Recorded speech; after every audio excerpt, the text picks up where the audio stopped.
So thank you for coming. You are our youngest Maverick Spirit Award recipient. But how did you transition from Georgia to Hollywood? Yeah, it's so interesting. Because my family, they were not in the business at all. Quite frankly, they wanted my sister and I to be tennis players. That was my mom's dream, for us to be like Venus and Serena and do that.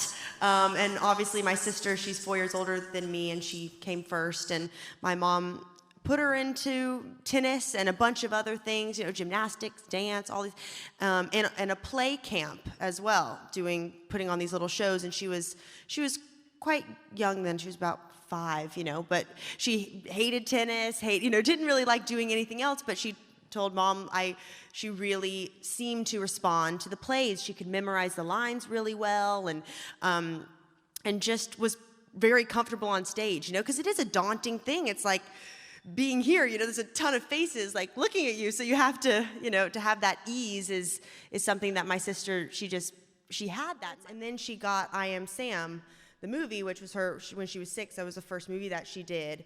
And so basically it was like, my mom, my sister, like, I don't think we're coming back to Georgia anymore. Like, I think like there's all this work, and then especially with the film, which takes months to shoot, she's like, I think that, she called my dad and was like, you guys need to come, bring Elle, like, we're gonna be living in LA for a bit. I was a big ham, like, completely growing up, so I knew that I would definitely be an entertainer in some capacity. When you watch me in little, videos, back then I was always performing and singing and dancing and stuff like that. So it was a natural fit. Like when I, wanted to become one. Also, my sister, of course, paved the way for that, and then we both just ended up being actresses and not tennis players, but. Yeah. So having that a sister in the same business that you're in, has that brought on challenges? I find it really comforting. We keep our work kind of separate. Like, we're funny with, like, I think we've never done a film together. I've played her at a younger age in films, but we've never had a scene together, which also is like, that's on our wish list of things we're constantly looking for.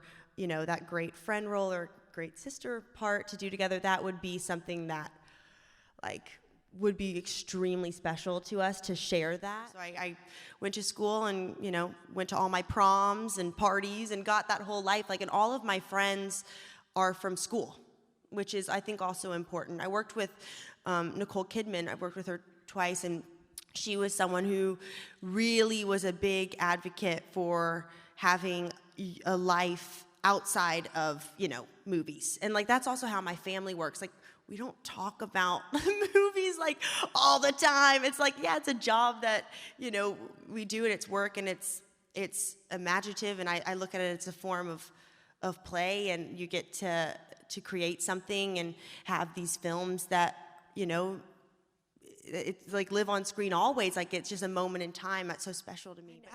I've been so lucky from, very young to have just so happened to be chosen by amazing directors, even if it's like small scenes. Alejandro Iñárritu, I was in Babel when I was really little, and that experience was so, it really, I remember that, like, viscerally. I was young, but we were in Tijuana in the, like, scorching desert, and just like the feeling of that, and also like the authenticity of him. He wants everything to be very real, so it's like we are there and we are so hot. Like, I was so little, and I remember I was just like, I was so hot, but I was like, and he was capturing it, everything on film, and the way that he works, it's very like go, go, go. And I don't know if there's, a necessary difference between men and women directors. I have worked with a lot of women directors, and I will continue to do so. But I was asking, I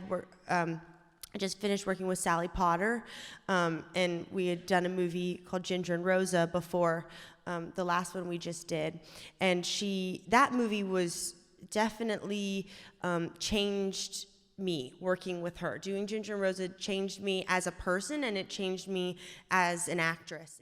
After I did Maleficent, with playing a Disney princess. I got more of I got more of another fan base that I hadn't really, because a lot of the films that I had done, even, you know, earlier on, even though I was young in them, like Somewhere or Babel or what, you know, young girls and boys, you know, young kids weren't able to see those films because they were just too adult. I wasn't able to see those films when I did them, so I think doing Maleficent, it opened up a new kind of fan base, and I realized, oh, like these, you know, young kids are coming up to me and looking like really think that I'm Sleeping Beauty.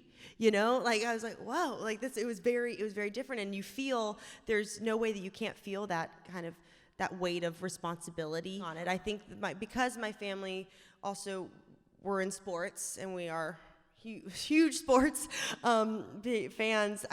There's a certain work ethic to that I approach my work in a very sportsman-like way. Like I'm very like get like hyped up for the game and like going at like in scenes, like hard scenes. I am that way, and I think that my family has really instilled the work ethic in me. So I think it's like you can dream all you want, and that's beautiful, and you know, and always stretch your imagination, and I've always done that. But do know there, you know, you have to, which I think we all know, but you have to definitely work for it. It's not going to be handed to you, and there's going to be a lot of rejection and a lot of people saying no, and somehow you have to, if you know, just fight through it. I'm going to end with the question of, what are you most proud of?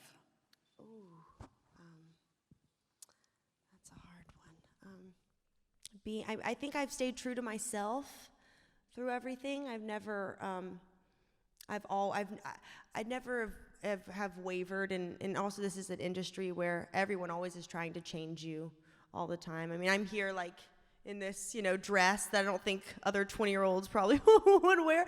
You know, I'm just like, you know, in like the fashion sense, like I do love fashion and dressing up in the red carpet, and I would like be made fun of in school as, you know, like Free Dress Fridays, we had days, and I'd be wearing just like outrageous outfits and like definitely be made fun of. But then it's nice because I had the world of fashion where I was kind of more accepted in that world than in the, you know, the high stakes of junior high, you know. So in that sense, I do feel like I've always just tried to be me, which sometimes that's hard to do in a world like this, but I've tried to stay true. So.